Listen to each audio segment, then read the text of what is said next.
Olá a todos, muito bem-vindos. Hoje a gente vai dar sequência ao nosso curso China e Relações Internacionais, Ascensão Chinesa e Relações com o Brasil no século XXI. Então, hoje a gente está aqui com o professor Javier Vadel, que trata da questão da globalização com características chinesas.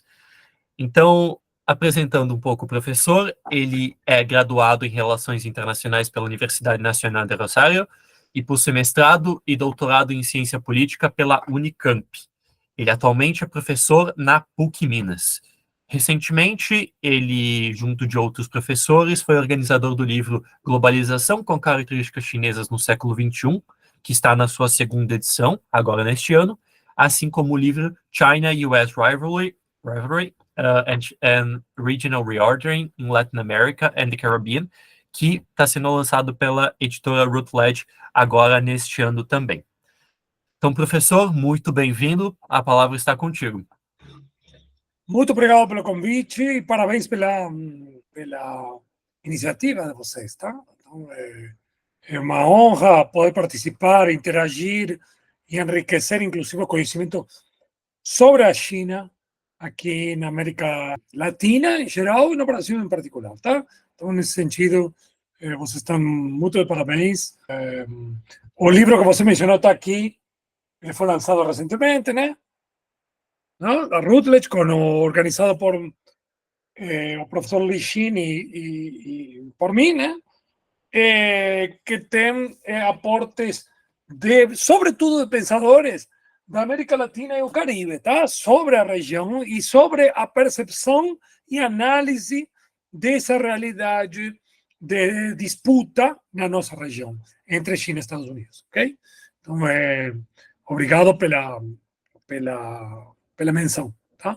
Também tem outro livro que já saiu agora em e-book, mas sairá em papel pela editora PUC Minas sobre a expansão econômica e geopolítica da China na sua segunda versão, um livro totalmente novo. Então, obrigado por mencionar. Vamos ao ponto. Então, meu objetivo aqui é basicamente explicitar o conceito que temos elaborado com alguns colegas e que foi amadurecendo sobre globalização com características chinesas. Num contexto de incertezas, um contexto de caos sistêmico ou transicional de interregno entre uma ordem mundial em crise. Crise não necessariamente se manifesta de uma única maneira. Ela tem várias manifestações. Nos últimos anos escutamos muito falar sobretudo de desglobalização, diminuição ou crise na globalização. Não. Nós enxergamos esse processo depois de uma análise do rico debate sobre globalização a partir da década de 90, no qual estava completamente ligado o conceito ao que nós denominamos globalização neoliberal, basicamente aqueles setores da academia, da política, do jornalismo, né, da grande mídia, que vislumbrava um processo globalizador no qual o Estado Nacional iria jogar um papel menor. Né? Fim da Guerra Fria, o capitalismo se expande pelo mundo, a narrativa de fim da história, que está muito ligado a isso, a democracia liberal, ou democracia de mercado, ganhou a sua batalha frente a outras ideias e se transformou na ideia dominante. Já agora não, parafraseando a frase de Margaret Thatcher, que ela falava na década de 70, there's no alternative. Agora isso se globaliza. Não haveria mais alternativa. Isso seria uma espécie de abertura ao capital internacional, à expansão da globalização e, portanto, a explorar os frutos sobretudo da riqueza e da prosperidade que os países capitalistas teriam fomentado no mundo ocidental ou livre, que seria para contestar, mas tudo bem. Claro, con o decorrer da década de 90 houve várias exceções, desapontamentos. E aí alguns autores escrevem sobre globalização de maneira um pouquinho mais sistemática e acadêmica. En un primer momento, globalización es polisémico. Significa expansión de McDonald's, como significa a expansão da hegemonia dos Estados Unidos, etcétera, etcétera. E eu acho que tem dois pontos de ruptura no século XXI, seja em 2001, seja em 2008. 2001, eu acho que é um ponto importante a ser destacado, porque os atentados terroristas disparan uma nova geopolítica que já estava latente na década de 90. No trabalho nosso, nós interpretamos a globalização de uma maneira muito particular. Em primeiro lugar, dentro do debate da década de 90, se discutia se a globalização era um fenômeno novo ou foi recorrente na história. Aí tem os críticos da globalização, que tem uma metodologia indutivista, que vão salientar, sobretudo, em que a globalização são períodos históricos que se remontam à época pré-capitalista, períodos globalizantes, que se expandem, sim, na era capitalista, final do século XVIII, começo do século XIX, e liderados por potências hegemônicas em alguns casos. Aí, logicamente, que entraria também um conjunto de autores críticos que nós trabalhamos, também como Giovanni Arrighi, que fala dos ciclos hegemônicos, encavalando esses ciclos aos ciclos de Kondratiev, que são Kondratiev é um economista de origem russo, né? Soviético, mas Kondratiev trabalha esses ciclos como inovações tecnológicas, ligadas a inovações tecnológicas. Arrighi incorpora isso em ciclos hegemônicos. Estaria em debate, inclusive com outras teorias, se o ciclo do século XIX era de hegemonia britânica mesmo. Mas o do século XVII holandesa. De qualquer maneira, Arrighi, nesse caso, ele fala de que vai se consolidando um modelo de Estado cada vez mais hegemônico até chegar aos Estados Unidos. Daria para outro debate. Então, o primeiro debate da globalização é esse, dentro do mainstream e depois com a teoria crítica. O mesmo Arrighi vai falar e junto com Samir Amin, Arrighi em Adam Smith em Pequim, fala especificamente de que a globalização é um projeto político.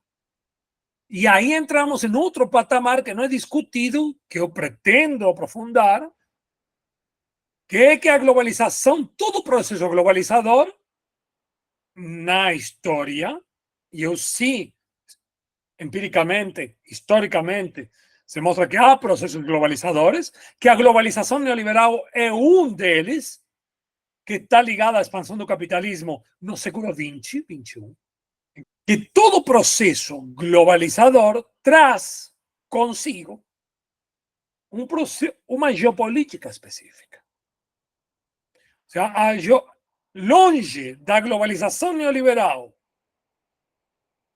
anular os Estados nacionais, ele oculta o poder dos Estados nacionais sob a hegemonia dos Estados Unidos, naturalizando um tipo de geopolítica que nós podemos perceber à medida que a história vai acontecendo, ou seja, na perspectiva de mediano prazo, nesse caso. A OTAN se expandia na década de 90, enquanto se desagregava a União Soviética, acabava aquele perigo da Guerra Fria e se expandia a União Europeia, e junto, encavalado com isso, a expansão da OTAN em 5 oportunidades, até chegar a um limite do russiamente tolerável, que não é outra coisa que uma manifestação geopolítica da globalização neoliberal. Então, globalização e geopolítica vão juntas, porque a globalização significa, sobretudo, uma expansão geográfica. E a menos que compremos a ideia do fim do Estado Nacional, que alguns liberais compraram, que significa a anulação do poder, nós estaríamos perante uma situação um pouco novedosa, né? Nova globalização, expansão geográfica sem geopolítica. Bom, eu acho que 20 anos ajudam a gente a observar o processo na distância com outras lentes à luz do que está ocorrendo hoje. E o que está ocorrendo hoje? Como interpretamos isso? Nós interpretamos globalização como utilizando um conceito-chave que é de formação econômica e social, que vem de Marx, Lenin e uma corrente do marxismo que teve um rico debate na década de 70, desde 1970, com italianos como Seleni, como Luporini e o mesmo Samir Amin, um debate que ficou anulado, oculto, dentro, inclusive, do pensamento marxista. E nós resgatamos isso, por isso sempre saliento a colaboração do meu amigo Elias Jabbour, que ele traz, junto com Alberto Gabriele, esse debate para entender a China hoje. E aqui está o ponto crucial. Uma nova formação econômica e social. Como uma nova, como um conceito totalizante, onde acontecem, sendo fiéis a uma metodologia dialética, oposição de contrários e contradições internas em cada formação econômica e social, como aconteceu ao longo da história. Sempre coloco para os alunos um exemplo, que é o dos Estados Unidos em 1850, talvez no ponto mais alto do capitalismo, chegando lá, mas com formas, com modos de produção escravocrata convivendo. Como entender essa complexidade? Sempre tem um modo de produção dominante dentro dessa configuração que nós denominamos formação econômica e social ou formação social. Uma grande sociedade é uma formação social. Então, a globalização, aos nossos olhos, é a interação contraditória entre formações sociais. A globalização seria, nesse caso, a totalidade da totalidade. Onde convivem modos de produção em cada formação social. Coletivos, na mesma China. Tem modo de produção capitalista. A pergunta é, ele é o dominante? Alguns acham que sim. Nós pensamos que é algo novo. Ok? No futuro ninguém sabe. Mas a questão de globalizar. Estamos frente à expansão econômica e geopolítica da China, como mostra nosso livro. Ela traz esse desafio de confrontativo entre um novo paradigma de globalizador, que está inserido em um metamodo de produção capitalista, como fala Elias e Gabriele, Jabbour e Gabriele. Claro que a China vai agir e vai se abrir ao mundo e vai trazer o capitalismo ao seu sistema com planejamento, na época de Deng Xiaoping, quando ele que fala, quem falou que o mercado não pode existir sob o socialismo? Se o mercado existiu em épocas pré-capitalistas, capitalistas, e pode existir em formações mais avançadas. Aí é a primeira inovação chinesa, né? O marxismo no Ocidente não gosta dessas coisas. Mas eu tenho muito a cabeça dialética e do pensamento muito influenciado por esses autores que não são necessariamente chineses, porque também tem no debate na Itália, insisto, e Samir Amin é uma grande luz na nossa interpretação. Tá? O Marx já apontava isso, a dialética hegeliana. E nós observamos um movimento embrionário de uma nova globalização que está nascendo nas entranhas da globalização neoliberal que está em crise, que para alguns é terminal, para nós ainda tem um fôlego, mas que está na profunda crise de identidade e de existencialidade. já não consegue se reproduzir com inovação e com produção. Esse é o ponto crucial. Só consegue se reproduzir pelo domínio do dólar dos Estados Unidos, da hegemonia americana, pela indústria armamentística e pelas finanças, né? De grandes finanças dos poderes ocidentais. Mas não mais pela inovação e a produção de alta tecnologia, na qual a China, a cada mês, se observa que está superando os Estados Unidos em vários setores, e à medida que vão colocando sanções, a China vai superando e vai avançando. Parece que as sanções fossem, hoje mencionei, sanções contra a China parece que são anabolizantes, que fortalecem a China e não enfraquecem, né? Também devemos reconhecer que os movimentos geopolíticos de uma Eurásia cada vez mais consolidada têm afetado também a hegemonia dos Estados Unidos, né? Os desdobramentos agora na guerra da Ucrânia, a iminente derrota, que nós falamos há muito tempo, da Ucrânia, e, portanto, da OTAN, que está envolvida na guerra da Ucrânia de maneira já quase direta, né? É indireta porque a Ucrânia não é membro da OTAN, mas a OTAN tem todo o armamento na Ucrânia. Então, isso está se manifestando como nesse interregno, nessa transição que nós estamos vivendo entre uma globalização e outra, né? Entre um encavalamento. Há um encavalamento. Agora, você me pergunta, isso vai superar o sistema capitalista? Não sei.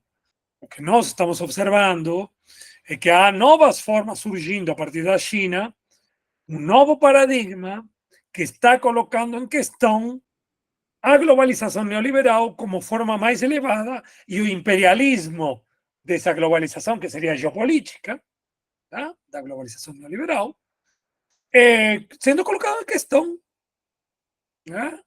Então, não há regras da transição, falava Samir Amin. É difícil. Não sabemos. Então, a incerteza predomina. Agora, nós que observamos? Insubordinações ao neocolonialismo por parte dos países africanos, ex-colônias francesas. O fim do soft power israelense.